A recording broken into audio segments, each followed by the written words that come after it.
देखिए, देश में तमाम ऐसे कानून पास हुए हैं, बने हैं, जिसका क्रियान्वयन आज तक नहीं हो रहा है। तो बहुत कुछ डिपेंड करता है नियत पर, मंशा पर, और बहुत कुछ डिपेंड करता है ये कानून का पालन कराने का जिम्मा किसके पास है, किनके हाथ में ताकत है, किनके हाथ में सत्ता है। तो अफसोस के साथ कहना पड़ रहा है कि भारतीय जनता पार्टी की जो हमारी सरकार है, उसका इरादा, उसकी नीयत हमारे देश के छात्रों के प्रति, युवाओं के प्रति अच्छी नहीं है।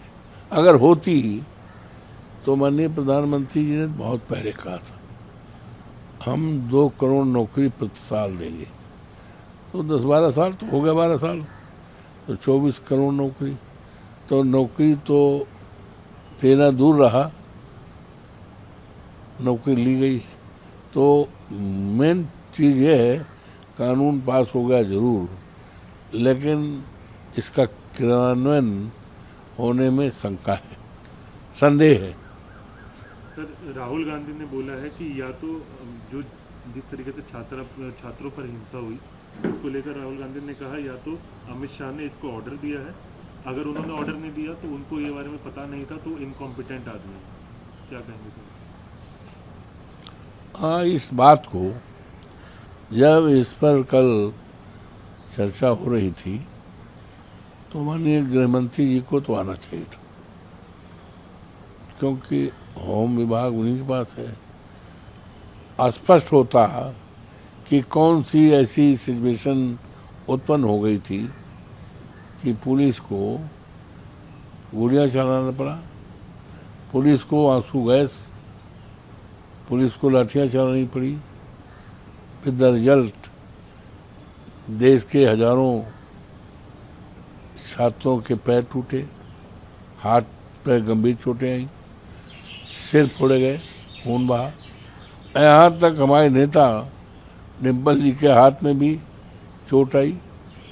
माननीय अखिलेश जी को जेल भेजना पड़ा, राहुल जी को जेल भेजना पड़ा। तो इस बात का पूरा देश चाहता था कि कौन सी सिचुएशन, कौन से हालात पैदा हो गए थे देश में। छात्रों के इस जंतर मंतर के बैठने पर निहत्थे थे, उनके हाथ में कोई हथियार नहीं था, और उसके बाद गोलियां चलाई गई, लाठियां बाजी गई, पैर तोड़ा गया। ये देश जानना चाहता था, और उसी को लेकर विपक्ष पूरी तरह, कई बार हम लोग अड़े रहे इस बात को लेकर कि गृहमंत्री जी हाउस में आए, नहीं गए। राहुल गांधी ने बोला है कि मैं इस पर माफी नहीं मांगूंगा, जो भी मैंने बोला। ठीक है, उनका इस बात पर स्टैंड ठीक है। किरण रिजिजू ने बोला है कि राहुल गांधी फंस गए हैं, अपने आप को उन्होंने फंसा लिया बुरी तरीके से, उनके लिए दुख होता है।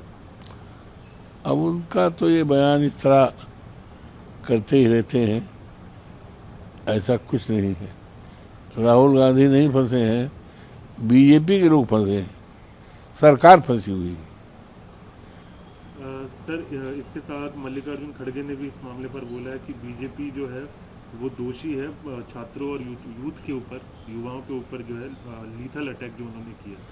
पूरा देश कह रहा है, पूरा देश, पूरे देश में यही चर्चा है कि बीजेपी की सरकार ने निहत्थे छात्रों पर जो लाठियां चलाई और गोलियां चलाई, आंसू गैस फूंके गए, ये भारतीय जनता पार्टी को बहुत महंगा लगेगा, महंगा पड़ेगा। सर, केंद्र ने पार्लियामेंट में ये बोला है कि E20 की वजह से इंजन में कोई दिक्कत जो है वो आई नहीं है, कोई सबूत इसके है। कौन सा? E20 को लेकर जो पेट्रोल को लेकर जो चल रही है? अब ये सफाई उनकी है, कहाँ तक सही इस पर कुछ हम नहीं कह सकते। सर, उत्तर प्रदेश के मुख्यमंत्री योगी आदित्यनाथ ने कहा है कि भदोही डिस्ट्रिक्ट का नाम संत रविदास नगर की होगी। ये तो पहले हो गया था, मायावती जी ने पहले कर दिया था, अब ये क्या बचा है? अच्छा, इनके पास कोई काम तो है नहीं, नाम बदलना, हिंदू मुसलमान की बात करना, नमाज की बात करना, इसके अलावा उनके पास तो कुछ है ही नहीं है। और उनको फिक्र इस बात की है योगी जी को कि, और सचेत रहते हैं कि हमारी जो छवि है देश में, प्रदेश में, जिस तरह के लीडर की, हमारी छवि कहीं कमजोर न होने पाए। कोई मतलब नहीं है। संत रविदास जी का उसका नामकरण तो मायावती जी ने कर दिया था।